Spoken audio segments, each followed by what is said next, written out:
Hi hello सर्वांना, श्री स्वामी समर्थ. नमस्कार, मी प्रियंका आणि परत एकदा तुमचं सर्वांचं माझ्या एका नवीन मराठी ब्लॉग चॅनलवर अगदी मनापासून स्वागत. आजचा दिवस तुम्हाला खूप छान, मस्त, आनंदाचा, आरोग्याचा, भरभराटीचा जाऊ दे ही स्वामींच्या चरणी प्रार्थना. तर सर्वांना स्वामी प्रकट दिनाच्या हार्दिक शुभेच्छा. झाडाला फुललेलं फूल पुन्हा फुलत नाही, तसं एकदा मिळालेला जन्म पुन्हा मिळत नाही. आयुष्य जगत असताना हजारो माणसे मिळतील आयुष्यामध्ये, पण आपल्या हजारो चुकांना क्षमा करणारे आईवडील पुन्हा मिळत नाही. अशा सुंदर विचारांनी आपण आज व्हिडिओला सुरुवात करूया. सगळ्यांना गुड मॉर्निंग, शुभ सकाळ. तर इथे मी झाडलोट करून देवपूजेला सुरुवात केलेली आहे. सकाळी मी पहाटे 5 वाजता उठले होते आणि आंघोळ वगैरे करून मी गणपती बाप्पांचा अभिषेक करून घेतला, कारण आपल्याला आज प्रकट दिनानिमित्त पारायणाची समाप्ती पण करायची होती ना, त्यामुळे. तर गणपती बाप्पांना पंचामृताने अभिषेक घातला, स्वच्छ कापडाने पुसून घेतलं, त्यांना गंध अक्षदा लावला आणि स्थानापन केले. त्यानंतर मी स्वामी महाराजांना सुद्धा अभिषेक घालण्यासाठी घेतले. गणपती बाप्पांना लाल जास्वंदाचं फूल अर्पण केलं. त्यानंतर स्वामी महाराजांना पण घेतलं, गळ्यामधील माळ काढून घेतली. त्यानंतर पाण्याने स्वच्छ धुवून घेतलं.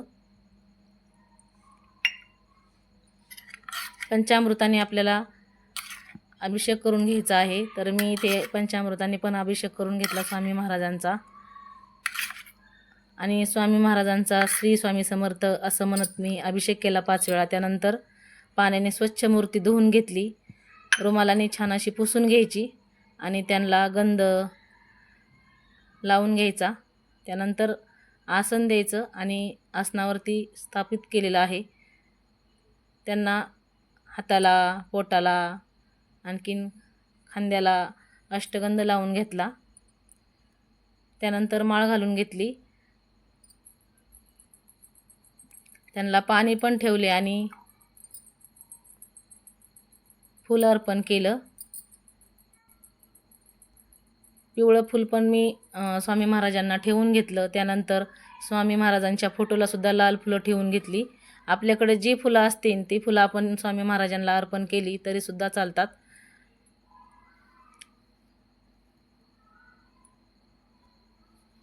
त्यानंतर मी दिवेला सुद्धा फुलं अर्पण केली.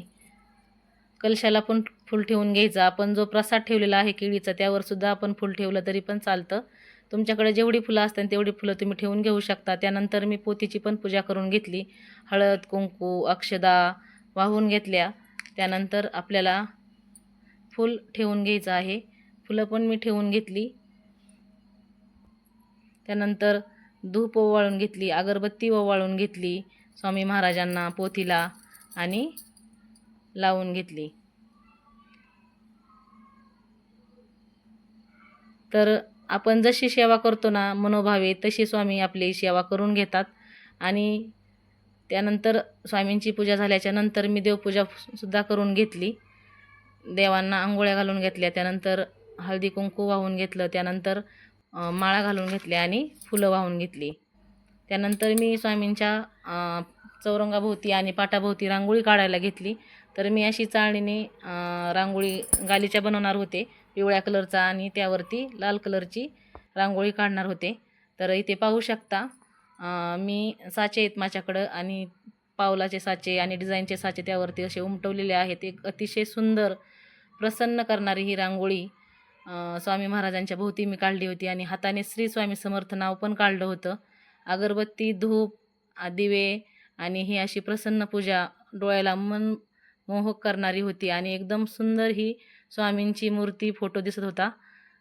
आणि घरामध्ये खरंच खूप छान प्रसन्न वातावरण तयार झालेलं होतं. आणि असं वाटत होतं की स्वामींच्या मूर्तीकडेच बघत राहावं. तर मनमोहक अशी पूजा वाटत होती. तर कमेंटमध्ये नक्की सांगा कशी वाटली पूजा. तर नंतर मी दारामध्ये अशी रांगोळी काढायला घेतली, आणि रांगोळी पण मी दारामध्ये अशी काढून घेतली. आणि त्यावरती स्वास्तिकवरती हळदी, कुंकू, अक्षदा वाहून घेतल्या. दोन्ही साईडला मी स्वास्तिक आजीने पावलं काढली होती, त्यावरती वाहून घेतल्या. त्यानंतर उंबरठ्याची सुद्धा पूजा केली, आणि हळदीचं लेपन सुद्धा मी उंबरठ्याला करून घेतलं होतं, उंबरठा स्वच्छ करून. त्यावरती उंबरट्यावरती हळदी कुंकू अक्षदा वाहून फूल वाहून छान अशी पूजा करून घेतली. तर छान दिसत होतं. दारामध्ये सुद्धा रांगोळी काढली नाही, अगदी प्रसन्न वाटतं. त्यानंतर मी दोन्ही साईडला 2 असे दिवे ठेवून घेतले. त्यानंतर मी धूप ओवाळून घेतली आणि नमस्कार केला. अशी धूप जर दारामध्ये लावली तर निगेटिव्हिटी आपल्या घरामध्ये येत नाही आणि एकदम प्रसन्न असं दारामध्ये सुद्धा वाटत होतं. आणि दारामधूनच पहा स्वामी महाराजांची मूर्ती, फोटो आणि आपली ही पूजा दिसत होती. तर तुम्हाला कशी वाटली ही माझी पूजा कमेंट बॉक्समध्ये नक्की सांगा.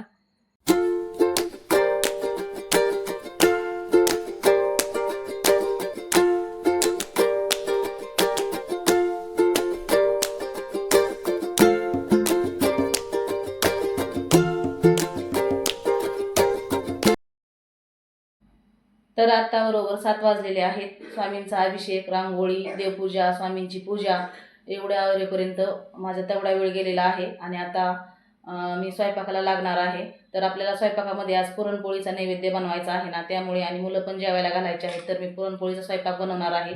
त्याआधी मुलांना मी शाळा आहे तर त्यांचं आवरून देणार आहे, नंतर पुरणपोळीचा स्वयंपाक बनवायला घेणार आहे. हा व्हिडिओ खूप छान असणार आहे, त्यामुळे तुम्ही शेवटपर्यंत पहा. तुम्हाला माझी देवपूजा, रांगोळी, स्वामींची पूजा कशी वाटली ती कमेंटमध्ये नक्की सांगा. आणि माझ्या जर ब्लॉग चॅनलवर तुम्ही नवीन असाल तर लाईक, शेअर आणि सबस्क्राईब करायला विसरू नका मैत्रिणींनो, म्हणजे तुम्हाला असे छान छान व्हिडिओ पाहायला मिळतील. तर हाफ डे होता, त्यामुळे मुलांना मी नाश्त्यासाठी पोहेच बनवलेले आहेत. पोहे झाल्याच्या नंतर मी लगेच शिरा बनवायला घेतला स्वामींच्या नैवेद्यासाठी. तर इथे शिरा बनवून घेतलेला आहे. तर माझं वाचायचं पण राहिलेलं आहे, तर मी राहिलेला अध्याय वाचून घेऊन स्वामींना शिऱ्याचा नैवेद्य दाखवणार आहे. शिरा बनवून झाल्याच्या नंतर मी पोथी वाचायला घेतली. जो अध्याय राहिला होता तो मी वाचून घेतला, आरती केली आणि त्यानंतर आरती केल्याच्या नंतर मी स्वामींना नैवेद्य दाखवायला घेतला. तर चौकोन केल्याशिवाय स्वामींना नैवेद्य दाखवायचा नाही. त्यावरती तुळशीपत्र ठेवली आणि दर्शन घेतलं. त्यानंतर मी स्वामी महाराजांना जी मूर्ती होती आपली चौरंगावरती, त्यांनासुद्धा चौकोन करून त्यावरती शिऱ्याचा प्रसाद, त्यावरती तुळशीपत्र ठेवून पाणी ओवाळून घेतलं आणि दर्शन घेतलं. तर त्यानंतर मठात निघालो. तर इथे आम्ही मठात आलो होतो. 12 वाजता प्रकट दिन असतो, त्या निमित्ताने सप्ताहसुद्धा होता आणि इथं कीर्तन चालू होतं. आणि इथे पहा महाप्रसादाची तयारी चालू होती. अक्कलकोट या ठिकाणी एका पिंपळाच्या झाडाखाली शांत मुद्रेत बसताना तिथच्या भक्तांना पहिल्यांदा दर्शन झालं. तो दिवस म्हणजे चैत्र शुद्ध द्वितीया आणि तोच स्वामींचा प्रगट दिन म्हणून साजरा केला जातो. श्री स्वामी समर्थ महाराज की जय. असं त्यांचं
जय श्री स्वामी समर्थ.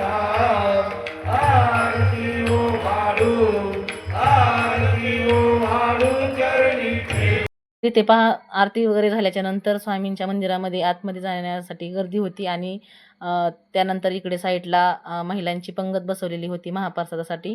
तर छान असा महाप्रसादसुद्धा होता आणि तिथं बायकांना सगळ्या झाडांची सुद्धा वाटप केलेली होती. नंतर आम्ही आलो घरी. मंदिरातून आले आणि मंदिरातून आल्याच्या नंतर मग मी पुरणपोळीचा स्वयंपाक बनवायला घेतला. तर इथे पुरण परतण्यासाठी ठेवलेलं आहे. इकडं गुळवणी केलंय, इकडं भात लावलाय शेगडीवरती आणि इथं आमटीचं वाटण केलंय. कांदा लसूण विरायचं आपल्याला जेवण बनवायचंय आज. तर इथं आमच्या आजी सुद्धा आलेल्या होत्या स्वयंपाकाला मदत करायला. मी त्यांना बोलवलं होतं, आज प्रकट दिन आहे. तर त्या छान कणिक मळत आहेत बघा. आणि त्या स्वयंपाक आहे ना इतका सुंदर करतात ना की आपल्याला सुद्धा जमत नाही, एवढ्या सुंदर कणिक मळतात त्या. तर त्यानंतर पुरणपोळी बनवायला घेतली आणि माझ्या मैत्रिणीसुद्धा माझ्या मदतीला आलेल्या होत्या. सगळ्यांनी सगळीकडून पटकन असा स्वयंपाक बनवला. माझ्या पोळ्या पण बनवून झालेल्या आहेत. तर इथे भात बनवला आहे, इथे गुळवणी बनवलेलं आहे, याच्यामध्ये दूध आहे आणि याच्यामध्ये भजे बनवलेत. तर भजे मी कांदा न वापरता बनवलेले आहेत, लसूण अजिबात वापरलेला नाही आहे. इथं कुरडई तळली, इथं पापड तळून घेतलेत आणि इकडं आमटी कटते. तर आमटीसुद्धा मी बिना लसूण कांद्याचीच बनवलेली आहे. तर हा असा स्वयंपाक बनवला आहे मी स्वामींच्या ह्याच्यासाठी, नैवेद्यासाठी.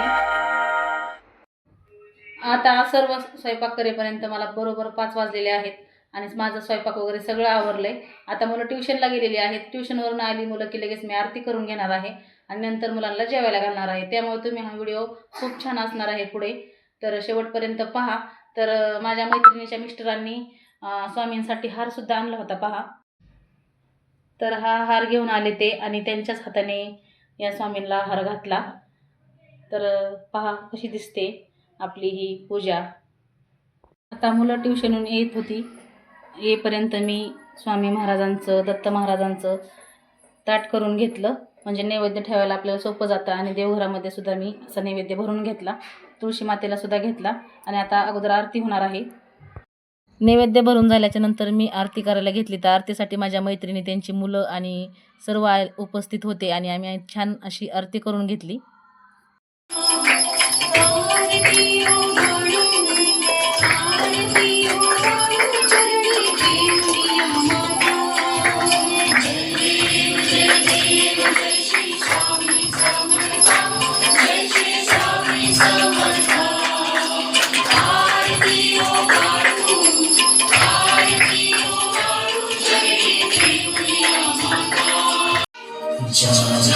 स्थळी हे मन जाय माझे,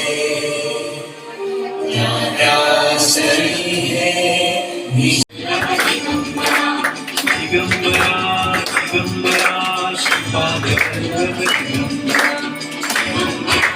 दिगंबरा श्रीपाद वल्लभ दिगंबरा.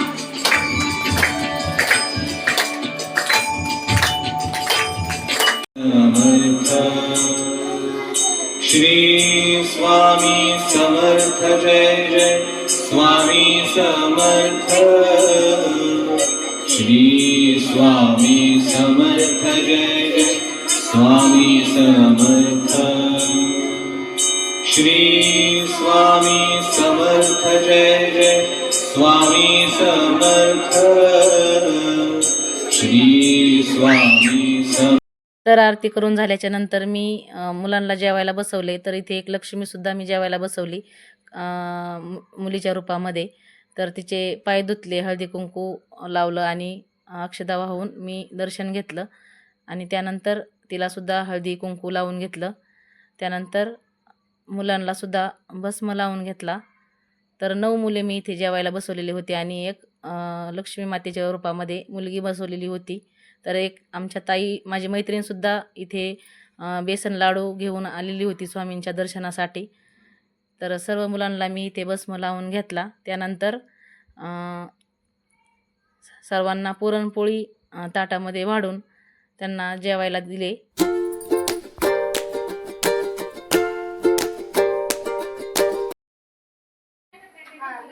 तर किचनमध्ये माझ्या मैत्रिणी पहा पोळ्या करतायत. एक जण भाजते, एक जण उंडे करते आणि एक जण लाटून देत होती. गरमागरम स्वयंपाक चालू होता आणि इकडं आजीसुद्धा आमच्या जेवायला बसवलेल्या होत्या. तर त्यासुद्धा जेवल्या आणि इथं मैत्रिणी माझ्या दर्शनासाठी आलेल्या होत्या, त्यांनासुद्धा मी जेवायला घातलं.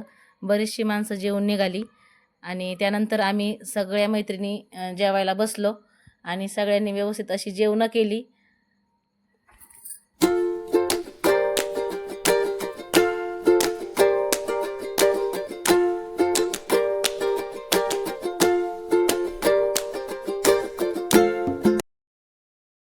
सगळ्यांनी जेवणं केली, भांडे पण घासली. तर सगळ्यांची जेवणं पण झाली, भांडी वगैरे घासून झाली आणि आत्ता वाजलेले आहेत 10. तर तुम्हाला कशी वाटली माझी पूजा? आणि मी मुलं जेवायला घातली आणि सगळ्यांना मैत्रिणींना जेवायला घातलं. आमच्या आजी पण आल्या होत्या, त्यांनी पण जेवण केलं. स्वयंपाक छान झाला होता. आणि हे सगळं तुम्हाला कसं वाटलं ते कमेंटद्वारे नक्की मला कळवा. अशाच एका नवीन व्हिडिओसोबत भेटू. तोपर्यंत सगळ्यांना श्री स्वामी समर्थ.